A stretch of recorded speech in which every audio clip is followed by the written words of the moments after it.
Last week, we began our conversation with Jennifer St. Charles and Nick Riddle. We talked about influential musicians and how their songs impact us, as well as some of the secondary influences that music and lyrics can offer. Join us for part 2 of that conversation right now. I'm thinking of one of the most beloved and well-known songs in history, Amazing Grace. James Basker, who's an English historian at Barnard College, gives this idea about why the song's music and lyrics have such appeal at moments of deep human suffering. He said, "They appeal without any narrowness. There is no specific condition. There is no specific religious faith. There's no specific cultural context. How do words and songs provide access and eliminate barriers for the listener?" What do you think, Nick? I was just thinking that song specifically, I think it has to do with the melody. In that song, you're starting low and you go up high and you come back down low and you go up high. And I think maybe this idea that we can all relate to these lows and high moments in life and this amazing grace that whether they know they're singing or not, like the melody, I think matches up with the grace you're receiving. If that makes sense. That's amazing. I had never, because I'm not a musician, I'm not a songwriter. And so I would never have thought about the melody being relatable in that high and low. But that makes perfect sense. I appreciate That's that. what I think. Where did that melody come from? I've heard some different stories, but I don't know what's legend and what's true. I have Do you know? absolutely no idea. For another episode. Part 3. There we go. No, what I've heard actually is that it was based on the keening of the slaves in the bottom of the slave ship that Newton would bring from Ghana to the West Indies. Wow. And that high and low was the pitches that the enslaved people would use as part of their mourning song. You know? I don't know if it's true or not. That could my be dad legend. next week. There we go. How about you, Jen? I mean, some songs definitely are very specific to, conditions and faiths and things like that. But, I mean, that one in particular, is just talking about grace in general. And like you said, we go through those highs and lows and we all need, I pray for grace every day, especially in May, just give me grace, because life is tough. And I think music and songs and those kind of things do help you get through those moments. I mean, sometimes it is literally just today that you have to face, but the words, I think, and like you said, I hadn't thought about the melody like that. But again, as a songwriter, I think you see things from that perspective. I see the lyrics are the most in the forefront for me just because I'm a vocalist. So, the lyrics I think like you said at the beginning, that's the side you fall on. Like for whether are the lyrics more important or is the melody more important to me? I think the lyrics definitely are what we identify with, what we, absolutely, can relate. Like when you talk about the relatability, you relate to what that message is. So, well, it's interesting too. We've talked about a little bit about how songs and words and songs provide access. And I think that's one of the underlying themes here at the Afterword is this idea of access. The future of words, what is it going to look like? What do songs do for us? And Jennifer, you tapped into this a little bit when you were talking about how you prepare your chorus and things like that. And Nick, I know personally that you've been involved with a very large band. And so my question is to both of you, how does collaboration support in music? How does collaboration support your development in relationships with other people? I remember having a musician sitting in and watching me teach a reading lesson. And I had 4 students at my table and they were all reading at the same time. And she looked at me and she said, "I don't know how you're doing that." But then it clued into her. She said, that's like a conductor where you have different parts of the music and you are listening to all of them at the same time. So I guess I ask you all, how does collaboration through music help you in maybe not just in the music, but in other areas? So Nick, let's hear you first. I think back to songwriting sessions I've had with friends and where you're going to have conflict moments where you're like, but my idea is great. And you're like, but mine's better. And you're like, I don't know about that. That's not maybe what you're saying, but that's what you're thinking on the inside.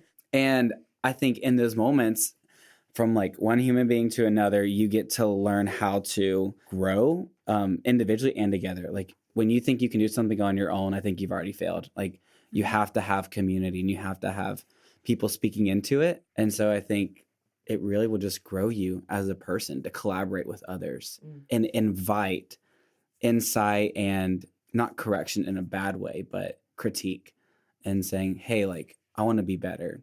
Let's help each other grow. And so I've seen that for me with songwriting. Mm-hmm. Yeah. Mm-hmm. That's awesome. Mm-hmm. What's your Jen? For me, like collaboration on a daily basis is with children. And so like for me, when I think about that word with kids, I think about my little group of 40 chorus kids that we've met every Tuesday and Thursday morning from 7:15 to whenever, about 8 o'clock, you know, and you're a club. I mean, you belong to something. Mm-hmm. And those kids are all very different. And music is what is bringing them together because they all share this desire to sing or to be. And if you walked into that room, like I said, you would see some very different personalities, different, you know, attitudes and ways about them, but we're all part of that little family together. And I think that music definitely brings that. It brings that sense of family.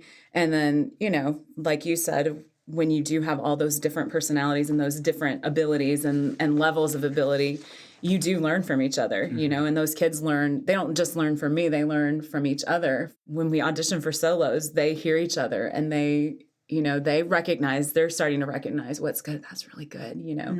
And so they pick up on that collaboration process and how, you know, you work together. That's awesome. I love these words that we're hearing. Belonging to something, community, this healthy idea of critique. I look at that because, you know, I know we also have a handbell group and imagine just being one little bell. You know, there's not much depth to the depth. There's not much community if you're the only bell ringer. Right. So, you know, having that collaboration and that critique, it has to fit together. I really appreciate that. But it's you have to recognize that little bell has to recognize they're part of a bigger picture. And so that one little note, without it, it would be a totally different thing. Different chord. Yeah. Exactly. Or not a chord at all. Exactly. Yeah. So it's that belonging. I appreciate that. That's good. So describe the process of writing songs. That's all you, man. Wow.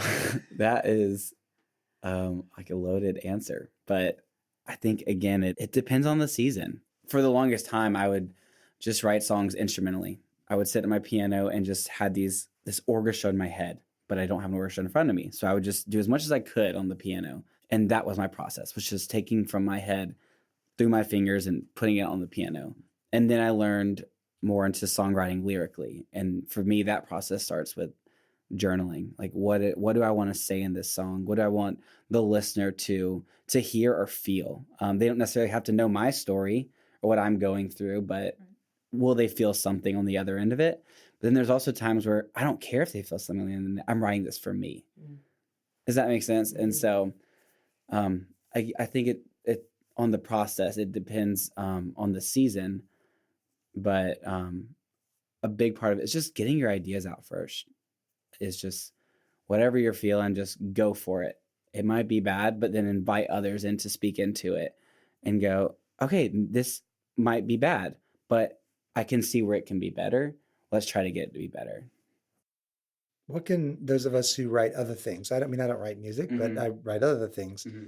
What can we learn from this process? I think it's really healthy to write down your thoughts and to journal. And I think you don't necessarily have to be writing a song, but the idea of taking things out of your head and putting them out into the world and making them almost real can be a healthy experience. Because I think we can sometimes get trapped in our thoughts and just go in circles upon circles upon circles over one little conversation we maybe had with a coworker or something. You've been in my brain. But when we can like sit down and like process and like, because songwriting makes you slow down. You have to slow down. You have to take a deep breath. And you're like, what am I going to do with this idea or with what the situation maybe? So I think that's something a lot of people could learn from. It's just the slowing down. Because can't make songs like that. It's a process. Yeah. Yeah. Well, I had a friend of mine, and she would always say, writing is the highest form of communication. So when we write things down and we communicate it, we're communicating it through a means that does slow us down a little bit. And I appreciate that. Yeah. So, back in 1980 to 1990, Billboard Hits found that of the 240 songs examined, 73% of them had love relationship as a major theme. That's kind of a big one. It is a big one.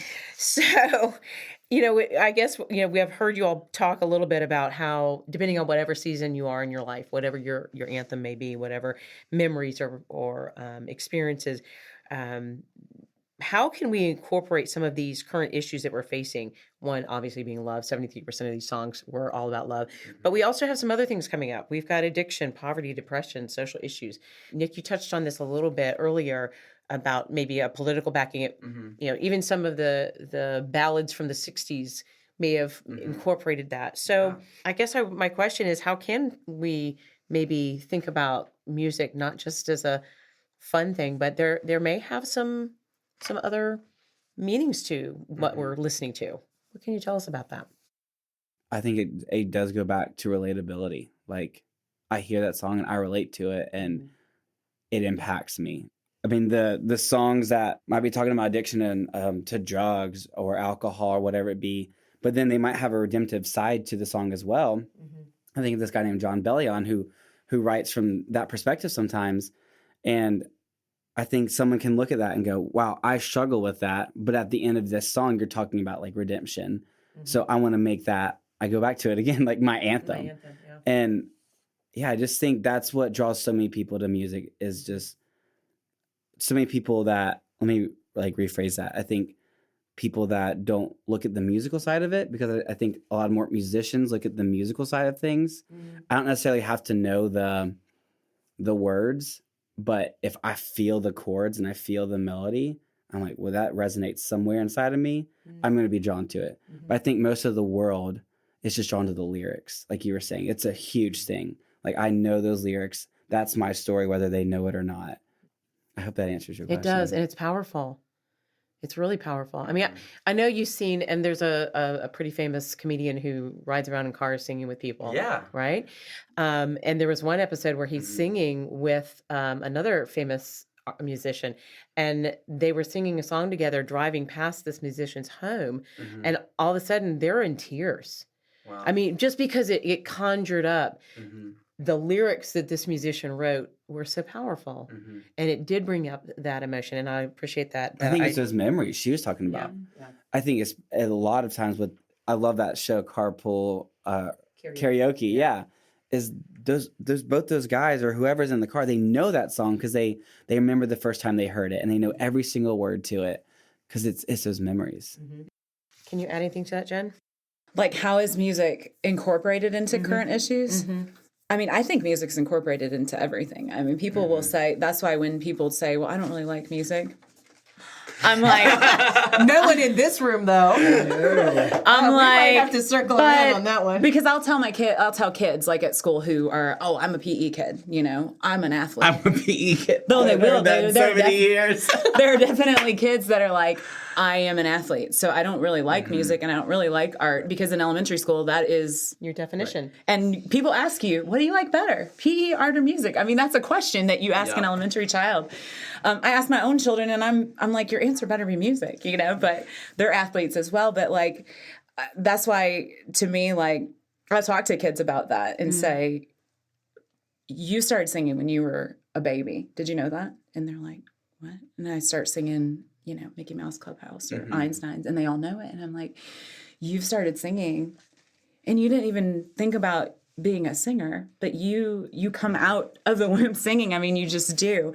And so from birth, your mom sings to you, and you sing commercials, and you sing, I mean, that's why those lawyers have those songs that go with their phone number. You know what I mean? Like, music is everywhere. You don't go anywhere that you don't hear music. So I think it's incorporated into those issues. I think a lot of artists currently are pushing that envelope and singing I mean, everything is so controversial now too. Yeah. So people like to push that.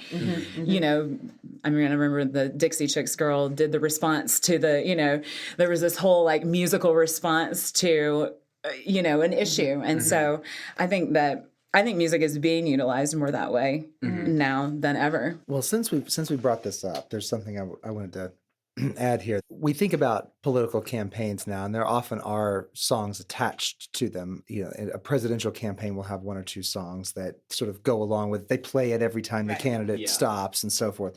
But of course, in the very earliest American history, the first 5 or 6 presidents, nobody campaigned.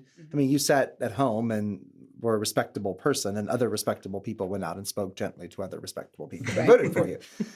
And then eventually there weren't enough respectable people who were voters. You could win with, you know, a mass of just white men who were able to vote. And so in the election between Martin Van Buren and William Henry Harrison, it's the first time that they used a song as part of a campaign. And it went like this. Oh, who had heard the great commotion, motion, motion, all the country through? It is the ball a-rolling on for Tippecanoe and Tyler too. For with them we'll beat little Van. Van is a used-up man, and with them we'll beat little Van. And the next verse says, sure, let him talk about hard cider, and log cabins too, to only help speed like the this ball song. for Tippecanoe and Tyler too. And with them we'll beat little Van. Van is a used up man, and with them we'll beat little Van. And it goes on, but I will stop. So, That sounds like we could make that into a rap. We could. Definitely. Van, he's a little man. Something like that. little used up man. Yeah. He's So, the man. so it's gotten a little bit more sophisticated maybe over time. Yeah. Not as blatant. I was gonna say it's very much more like behind the curtain, implied. Right, Yeah. exactly.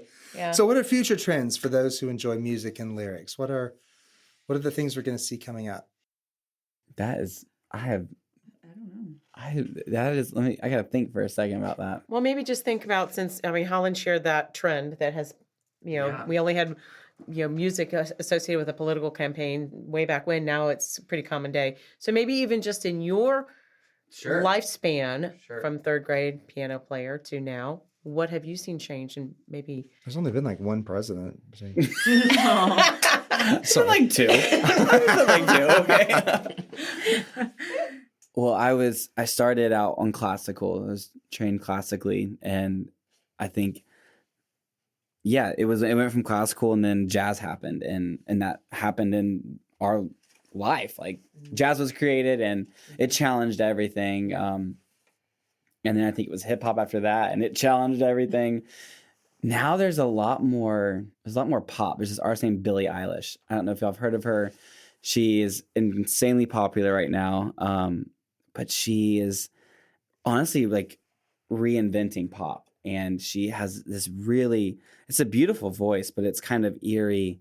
And it's like minimalist instruments. It's just her and her brother and their friend. We'll have to listen to one of her songs.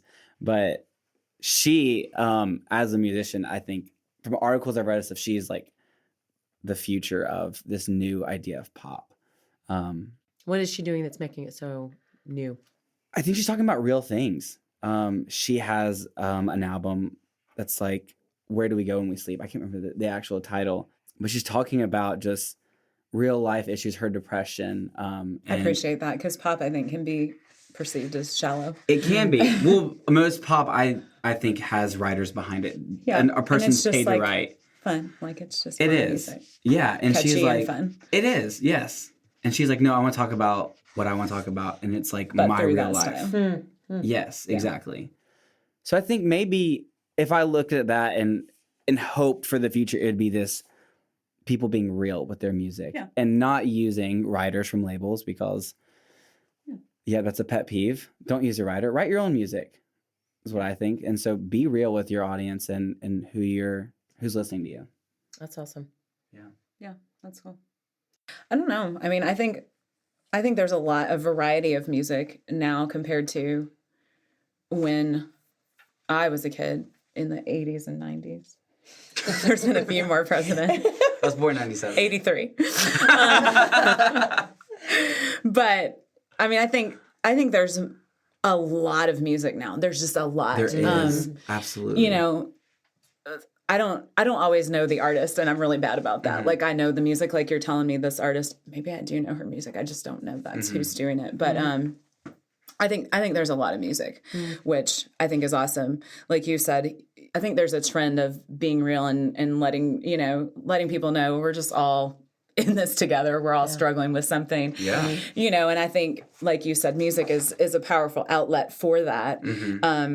There's just so many varieties, and maybe you're right, like seeing that through all genres of music. Yes. So our buffet has gotten larger. I think so. 100%. Definitely. Yeah. It's almost like in the 20s, it was swing. Like that's what people were listening to, was swing.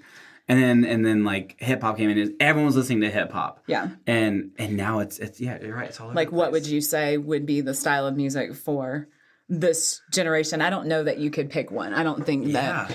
So I think that there's just a lot of music out there, which I think is really cool, because I think no matter who you are, there's something for you. There's something for you, Holland. There is. We just have to. to find it. Yeah, that's our next mission. Find you music. Find you a style that you can relate to. But and then that every genre is always changing. Yeah. Country now is not what country was then. Like it is. We're not country throwing anybody pop. off trains anymore. No, but you have Chris Stapleton who is making really good country music for country. But then you have like, I can't even think of a country pop artist's name. Carrie Underwood. I mean, yeah, like it's just like country pop. That's just one genre as an example of, and that in every genre is happening. Yeah.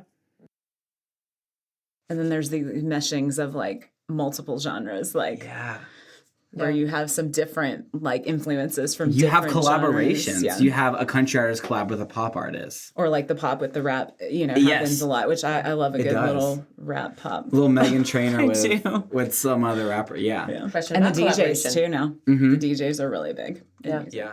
I think that's so important about this whole idea of music and being able to have collaboration, not just amongst genres and artists and DJs, but diversity and cultures. And you're talking about people in the UK. Yeah. That's pretty cool that music can do that.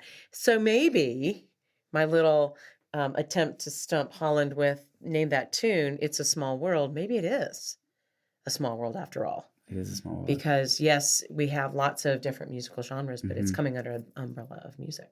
Yeah. I was even seeing something. I was on, maybe it was at YouTube or something, about the some really bizarre style of music that's done among a particular people group. And is it Mongolia or someplace? You know what I'm talking about? Like tongue clicking, or I don't know. There's just Yes. really. I have heard of that. Yeah. And They sound amazing. Have you heard them? They sound amazing. I've heard about it. Maybe that's your music. That's my style. Mongolian tongue clicking. So, Wow, that is funny. well, we're going to hit you with our classic question. So, what is a metaphor to help us understand music?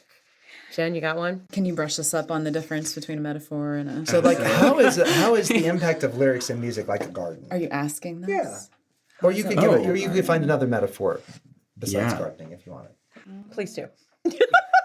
Wait, now I'm stuck on that one. But that's true fine. in a sense. That's You can fine. pick this and make a meal out of it. In the garden, there's fruit and vegetables, all the above. You can take this fruit and pair it with this spice and make something cool.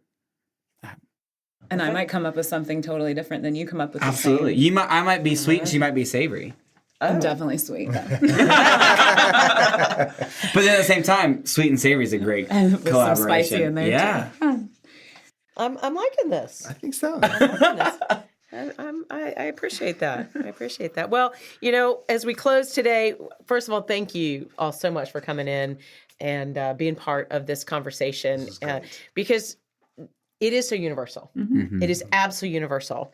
I had a college roommate who was from China, and she and I could not communicate, but she could worship and sing in Chinese, and I could do this, and it didn't matter. It crossed the barriers. Absolutely. And so I just appreciate what you all as experts are bringing to the table tonight. So thank you for coming in.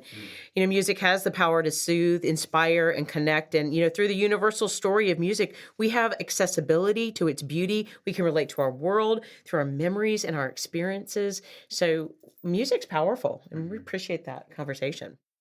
So please join us next week as we discuss propaganda and the power of words on perspective. We'll be talking with Chris Worthy, a columnist for Upstate Parent, and with Thomas Riddle, the Assistant Director of Roper Mountain Science Center and an adjunct professor at Furman University. Don't forget to subscribe to the AfterwordPodcast.com, find us on iTunes or wherever you get your podcast, and leave us a review. It does help. And as always, you are welcome at our table.